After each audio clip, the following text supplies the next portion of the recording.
Adipati itu hidup begitu sederhana, bahkan luar biasa pelitnya. Beliau juga harus secara khusus diberitahu agar menyalakan lampu istana dalam jumlah yang sepantasnya ketika sedang menerima tamu atau saat mengadakan pesta. Karena, kalau tidak, maka para tamu di istananya harus betul-betul duduk dalam kegelapan. Lagi pula, beliau juga berambisi untuk bertindak sebagai semacam reformator dalam banyak bidang, tetapi bukan dalam arti progresif, melainkan lebih dalam arti konservatif.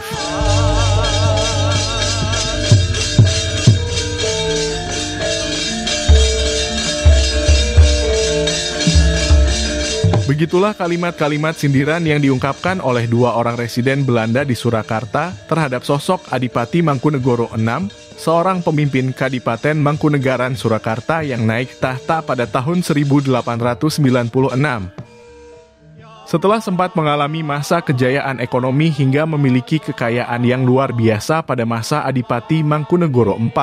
Selanjutnya, di masa pemerintahan Adipati Mangkunegoro V, salah urus keuangan serta berbagai krisis ekonomi telah membuat keuangan Mangkunegaran menjadi hancur berantakan.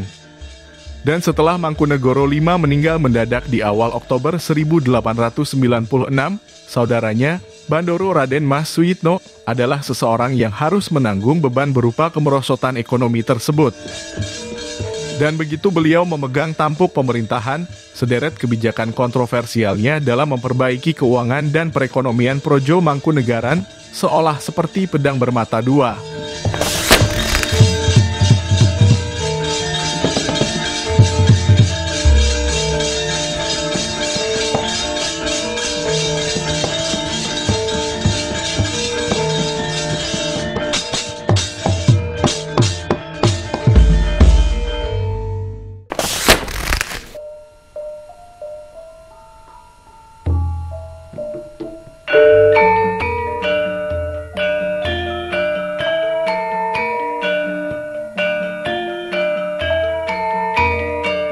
Kanjeng Gusti Pangeran Adipati Mangkunegoro VI naik tahta menggantikan saudaranya, Adipati Mangkunegoro V, pada bulan Desember 1896. Pada era sebelum pemerintahannya, Kadipaten Mangkunegaran di tahun 1883 telah memiliki pendapatan sebesar 25 juta gulden. Tetapi tragisnya, sekitar tahun 1887, semua kapital tersebut telah musnah. Salah urus keuangan tersebut menyebabkan pemerintah Hindia Belanda sampai ikut turun tangan. Penopang utama bagi pendapatan Mangkunegaran ialah hasil perkebunan, utamanya perkebunan tebu dan industri gula. Pada masa Mangkunegoro V, adanya proteksi terhadap industri gula bit di Eropa membuat produksi gula menjadi berlebih-lebih. Kelebihan produksi tersebut tentunya mengakibatkan tertekannya harga gula di pasaran global, sehingga hasil penjualan gula itu tidak mampu menutup biaya produksi. Selain itu, pada tahun 1878 terjadi serangan hama kopi Jawa, menyebabkan turunnya hasil panen kopi. Salah urus pendapatan juga menjadi faktor terjadinya defisit keuangan di Mangkunegaran. Waktu itu, di Kadipaten Mangkunegaran tidak terdapat pemisahan antara keuangan istana dengan keuangan negara serta pendapatan keuntungan badan usaha. Maka, tidak ada pengawasan dalam penggunaan dana, terutama di lingkungan istana Mangkunegaran. Di saat pendapatan negara menipis, pengeluaran istana serta pembiayaan keluarga bangsawan dan gaji para pegawai justru masih berjumlah besar, bahkan sampai sekitar 1,5 juta gulden per tahun.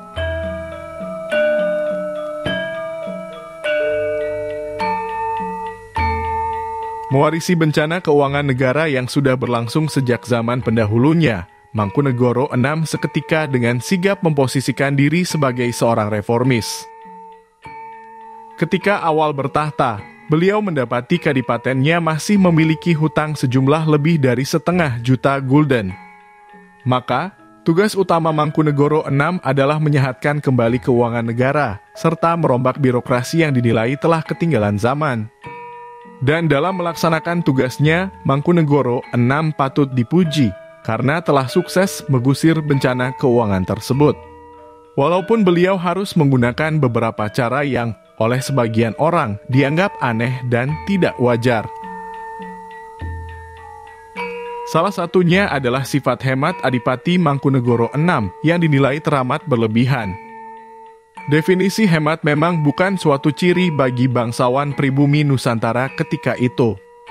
Oleh karena itu, begitu hematnya Mangkunegoro VI dalam mengelola keuangan negaranya, hingga menyebabkan beliau dituduh keranjingan dan pelit, menjadikannya sebagai sumber banyak sindiran dan humor, baik di kalangan pejabat Belanda maupun rakyat ketika itu, termasuk di tengah para anggota keluarganya. Dalam usahanya mengisi kas negara yang minus, Mangkunegoro VI dianggap telah mengabaikan kebutuhan dasar rakyat seperti pembangunan jalan, jembatan, dan sekolah.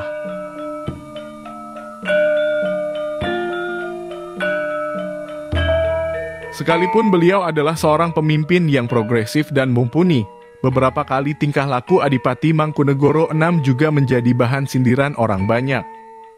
Misalnya, pada tahun 1911, kebanyakan masyarakat Surakarta kesal ketika beliau memasang iklan dalam sebuah surat kabar berbahasa Jawa yang menawarkan salah satu putrinya untuk dinikahkan. G.E.F. Van Wijck, seorang residen Surakarta yang menjabat tahun 1909 sampai 1914, menguraikan pandangannya terhadap pemimpin Mangkunegaran Surakarta yang keenam itu bahwa dalam pergaulan sehari-hari, Pangeran Mangkunegoro VI adalah seorang yang amat menyenangkan, sederhana dan sopan tanpa dibuat-buat. Namun dalam perkara resmi, ia merupakan seorang yang sangat sukar dilayani. Ketika saya tiba di sini, seluruh negeri Mangkunegaran sungguh sangat diabaikan. Dengan susah payah saya menganjurkan supaya beliau menyetujui suatu anggaran yang layak untuk pembiayaan negara tahun 1911. Beliau hidup begitu sederhana, bahkan luar biasa pelitnya. Beliau harus secara khusus diberitahu agar menyalakan lampu istana dalam jumlah yang sepantasnya ketika sedang menerima tamu atau saat mengadakan pesta. Karena kalau tidak, maka para tamu di istananya harus betul-betul duduk dalam kegelapan. Dan seperti yang sudah dinarasikan sebelumnya, Residen Schrader yang menjabat sebelum Residen Van Wijck menuduh Adipati Mangkunegoro VI dengan narasi, sebagaimana diketahui umum, sang Pangeran Bumiputra ini, sekalipun keadaan keuangan Mangkunegaran sangat membaik, dikarenakan nafsunya akan uang dan bakat pelitnya, masih terus-menerus melakukan penghematan dalam segala hal, sampai berlebih-lebihan, dengan mengorbankan para pembesar serta anggota keluarganya berikut para pegawai pribumi, termasuk juga sebagian besar rakyatnya. Lagi pula, beliau juga berambisi untuk bertindak sebagai semacam reformator dalam banyak bidang, tetapi bukan dalam arti progresif, melainkan lebih dalam arti konservatif. Sedetail apapun pandangan buruk dari para residen Belanda terhadap Mangkunegoro VI, sebenarnya tidak semua narasi mereka itu 100% bisa diterima. Residen Schneider, misalnya, dianggap telah melebih-lebihkan sentimennya terhadap Mangkunegoro VI. Karena, pada kenyataannya, Adipati Mangkunegoro VI memanglah seorang reformis bagi kadipatennya. Banyak sekali perubahan, mulai dari skala yang sangat sederhana hingga sebuah sistem yang vital dilaksanakan dengan baik oleh Sri Mangkunegoro.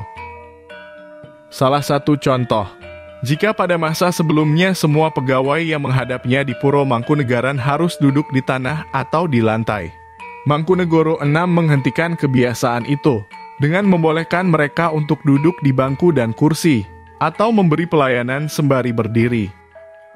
Begitu pula dengan protokol istana lainnya yang dianggap terlalu kolot, seperti misalnya tata cara sembah juga direformasi oleh Mangkunegoro VI. Beliau juga memotong pendek rambutnya, serta mulai memakai pakaian gaya Eropa yang jauh lebih praktis yang segera ditiru oleh sebagian besar anggota keluarga dan ribuan rakyatnya. Bahkan, beliau turut mengurangi nominal pajak rakyat, menaikkan gaji pegawai hingga 50% lebih tinggi dari gaji pegawai Kasunanan Surakarta, menyusun anggaran tahunan, memberi pensiun dan bonus untuk para pegawai kadipaten, serta sejumlah prakarsa yang, meski masih sangat sederhana, di dalam bidang pendidikan.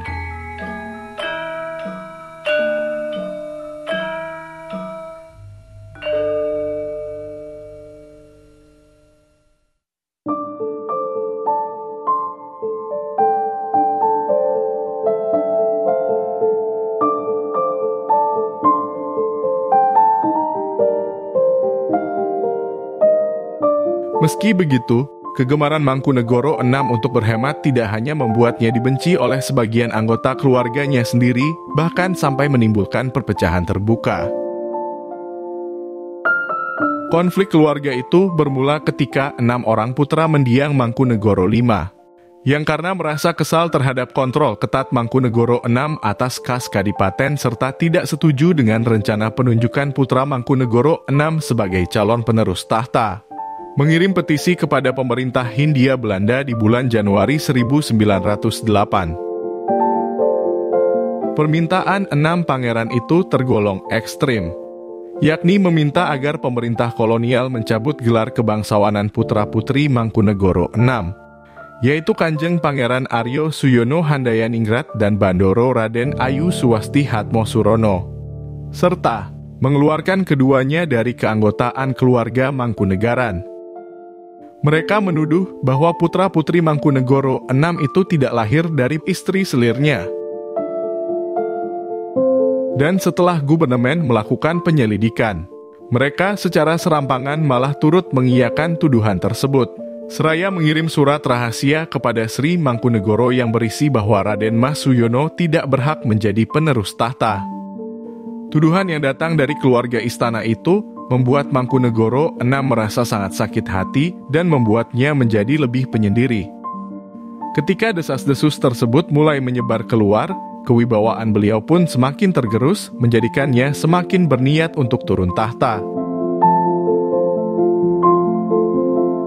Residen Solowin Gelke, yang menjabat sejak April 1914, seketika mengkritik gubernemen yang telah menggunakan cara sedemikian kasar dalam menyelesaikan konflik antara Mangkunegoro dengan keponakan-keponakannya itu, dan menyarankan supaya pemerintah kolonial bertindak secara lebih halus.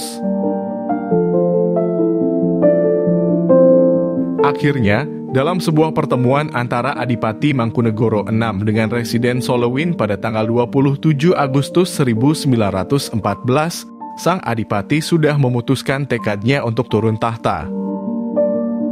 Pada tanggal 11 Januari 1915, Gubernur Jenderal pun mau tidak mau menyetujui keinginan Sri Mangkunegoro, dengan syarat supaya sang adipati berkenan menunggu setahun lagi, dalam rangka memberi kesempatan bagi pemerintah kolonial untuk berunding mengenai siapa sosok yang akan menjadi penerusnya.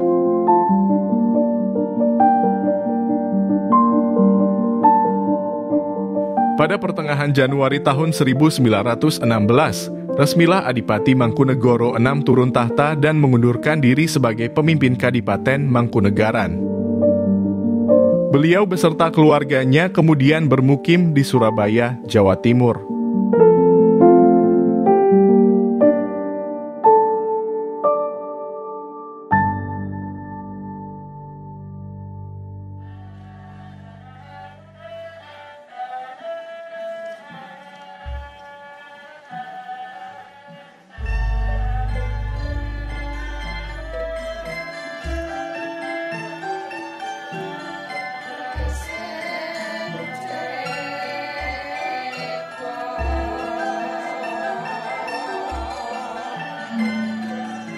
Di Surabaya, putra dan menantu Mangkunegoro VI, yaitu Kanjeng Pangeran Aryo Suyono Handayaningrat dan Raden Mas Panji Hatmosurono, terlibat aktif dalam pergerakan Budi Utomo, dan bersama dengan Dr. Sutomo turut mendirikan partai politik kebangsaan yang bernama Partai Indonesia Raya alias Parindra.